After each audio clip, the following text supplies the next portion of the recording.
سلام، وقت بخیر. امروز میخوام درباره چیزی صحبت کنم که شاید هیچ وقت کامل بهش فکر نکرده باشیم، ولی همیشه یه جایی از ذهنمون رو به خودش اختصاص میده. در روانشناسی نوع فکر کردن رو ما بهش میگیم مکتب. البته در همه علم‌ها به این شکله. یک مکتبی داریم تحت عنوان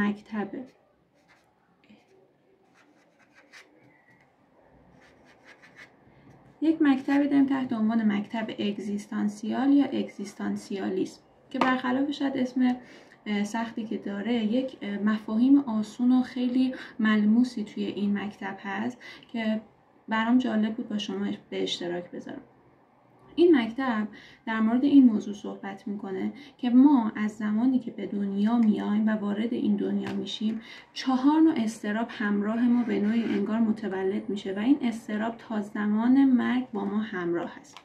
که من میخوام توی این ویدیو در مورد 2 تای اول اون که حالا شاید یکم ساده تر و آسون تر باشه صحبت کنم و در ویدیوهای بعدی 2 نوع دیگر رو بیان کنم.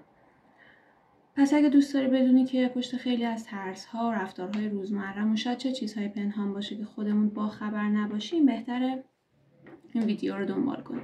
اولین اضطرابی که شاید خیلی از ما با اونها در ارتباطیم و هممون کم و بیش با اون درک رسیدیم که این اضطراب رو داشته باشیم، اضطراب مرگ. این اضطراب مرگ چیه؟ اولین ترس اضطراب مرگ. این که میدونیم یه روزی قراره تموم بشیم. این آگاهی با ماست. حتی اگه بهش فکر نکنیم. در نهایت این میتونه باعث خیلی از ترس هامون بشه. حتی ممکنه خیلی از تصمیم ها و بلند پروازی های ما رو تحت تاثیر خودش قرار بده. یه مثال خیلی ساده‌ای که میتونم براتون بزنم اینه که خیلی از ما وقتی به هدف بزرگی فکر میکنیم یک انگیزه قوی هست که انگار ما رو هل میده به جلو و اون انگیزه میتونه علتش مرگ باشه. چرا؟ چون ما میدونیم که زمانمون محدوده و همیشه نمیتونیم یه سری از کارها رو انجام بدیم.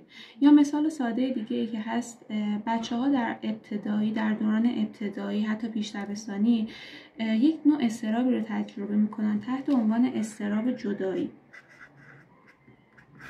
اضطراب جدایی یعنی چی؟ یعنی اگر به مدرسه میرن استرس دارن، میترسن که شاید کسی منتظرشون نباشه یا میترسن که یه وقت شاید مادرشون اونها رو تو مدرسه رها کرده باشه.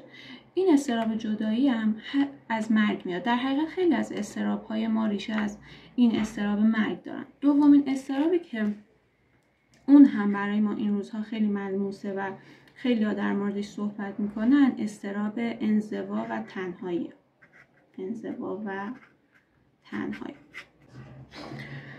دومین اضطراب انزوا و تنهایی. ما آدم‌ها از همون اول دنبال ارتباطیم، با خانواده، با دوستان، شریک عاطفی، هر کسی، اما همیشه این وسط یه چیزی رو درونمون حس میکنیم. اونم که هیچ کس واقعا نمیتونه کامل ما رو درک کنه، تو ذهن ما باشه بدون داریم چی میگیم. حتی صمیمی‌ترین دوستانمون هم نمیتونن متوجه 100% مفهوم کلام ما بشن. و در حقیقت این یه جور تنهایی عمیقه که هیچ وقت از بین نمیره. انگار همیشه با ما هست. هر چقدر که میریم جلو، هر چقدر که مدل فکر کردنمون خاص‌تر از خانواده، دوستانمون یا به هر شکلی جدا از نزدیکانمون میشیم، این مدل تنهایی فکری عمیق‌تر میشه. مثال‌های ساده‌ای که این روزها خیلی بیان میکنن توی مکالماتشون، توی اینستا، کلیپ‌های مختلف، اینه که احساس میکنن کسی واقعا نمیفهمه تو دلشون چی میگذره، یا مثلا انگار توی جمع یک مدل خلأ، یک مدل فاصله رو حس میکنن. یا حتی خیلی مثال ساده، بعضیا در رابطه عاشقانه‌شون هم احساس تنهایی میکنن و فکر میکنن طرف مقابل به طور کامل درکشون نمیکنه که داره چی میگذره، اصلا دارن چی میگن، نظرشون چیه، مقصودشون از گفتن این حرف چیه. این 2 مدل اضطرابی که بیان کردیم اضطراب‌هاییه که خب باش در ارتباطیم، خیلی ساده است مفهومش. 2 نوع اضطراب دیگه وجود داره از این 4 نوع اضطرابی که گفتیم.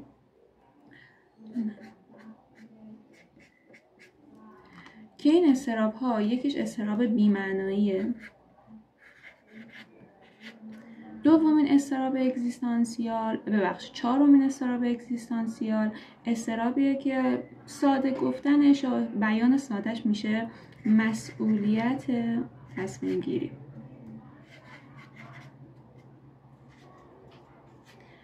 مسئولیت تصمیم گیری که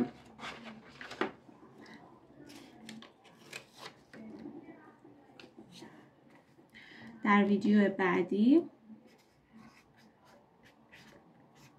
در مورد این دوتا اضطراب توضیح خواهم داد. ممنون که با من همراه